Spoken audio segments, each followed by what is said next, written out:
வணக்கம் நண்பர்களே, AKS creative கிரியேஷனுக்கு உங்களை அன்போடு வரவேற்கிறேன். இன்றைக்கி நம்ம பார்க்க போகிறது ரொம்பவே சிம்பிளான ஆனால் ஆரோக்கியமான ஒரு பொரியல் ரெசிபி தான் நம்ம பார்க்க போகிறோம்.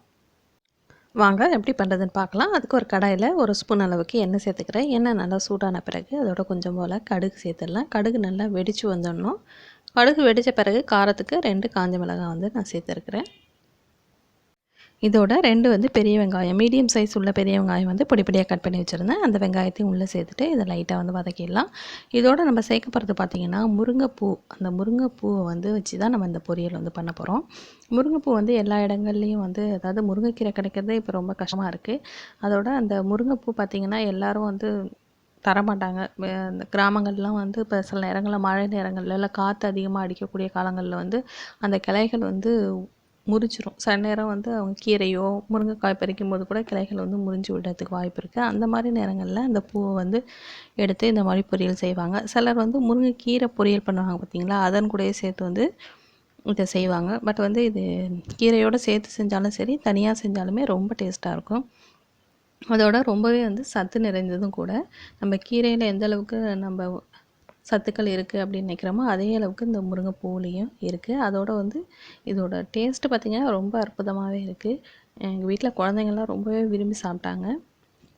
இப்போ இதோட பார்த்திங்கன்னா இது வேக வைக்கிறதுக்கு வந்து ரொம்ப அதிகமான தண்ணியெல்லாம் தேவை கிடையாது. இந்த கைகளால் சும்மா கொஞ்சமாக எடுத்துகிட்டு இப்படி தெளித்து விட்டாக்கா போதும். நம்ம கீரையெல்லாம் பொரியல் பண்ணுறதுக்கு சேர்ப்போம் இல்லைங்களா, அதை மாதிரி சேர்த்தாக்கா போதும். சும்மா 2லேருந்து ஒரு 3 நிமிஷத்தில் இந்த வந்து பொரியல் வந்து நமக்கு டக்குன்னு வந்து ரெடி ஆகிடும். அதோட சூப்பரான சுவையிலையும் ஒரு 2 நிமிஷம் போல் இதை மூடி வச்சு கொஞ்சம் நேரம் வந்து வேக வச்சு எடுத்துடலாம். இப்போ வெந்துருச்சா நம்ம பார்த்துடலாம். மூடி எடுத்துடலாம். எடுத்து பார்த்தோம்னாக்கா நல்லாவே வந்து வெந்துருச்சு. ஏன்னாக்கா இது கீரை வேகிறத விட அதை விட கம்மியான நேரத்துலேயே வந்து வெந்துடுது. இந்த மாதிரி கரண்டியால் அமைக்க பார்த்திங்கன்னா நல்லா அமைகிடும். அந்த போல் நேரங்களில் நம்ம வந்து இது ஓகே குக் ஆகிடுச்சு அப்படின்னு தெரிஞ்சுக்கலாம். இப்போ இதோட இதுக்கு தேவையான அளவுக்கு உப்பு சேர்த்துடலாம். அதுக்கு முன்னாடி நம்ம சேனல் நீங்கள் இது வரைக்கும் சப்ஸ்கிரைப் பண்ணலன்னா கீழே இருக்கிற ரெட் கலர் சப்ஸ்கிரைப் பட்டன் அமைக்கி சப்ஸ்கிரைப் பண்ணிவிடுங்க. கூடவே பக்கத்தில் வர பெல் பட்டனையும் ப்ரெஸ் பண்ணிவிடுங்க.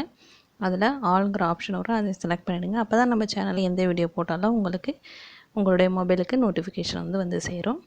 இதோட சுவைக்காக தேங்காய் துருவல் வந்து கொஞ்சம் சேர்த்துடலாம். சேர்த்துட்டு இதை நல்லா கலந்து விட்டுடுங்க. இப்போ எளிமையான முறையில் அற்புதமான சுவையில் நமக்கு பொரியல் வந்து ரெடி ஆகிடுச்சுங்க. இந்த வீடியோ கண்டிப்பாக உங்களுக்கு பிடிச்சிருக்குன்னு நினைக்கிறேன். பிடிச்சிருந்தால் மறக்காமல் லைக் பண்ணுங்கள். உங்கள் ஃப்ரெண்ட்ஸ் அண்ட் ரிலேட்டிவ்க்கும் ஷேர் பண்ணுங்கள். அதோட முக்கியமாக பார்த்தீங்கன்னா உங்களோட கருத்துக்களை கமெண்ட் செக்ஷனில் கண்டிப்பாக எனக்கு போஸ்ட் பண்ணுங்கள். வேறு ஒரு இன்ட்ரெஸ்டிங்கான வீடியோட உங்களை மீண்டும் சந்திக்கிறேன். வணக்கம்.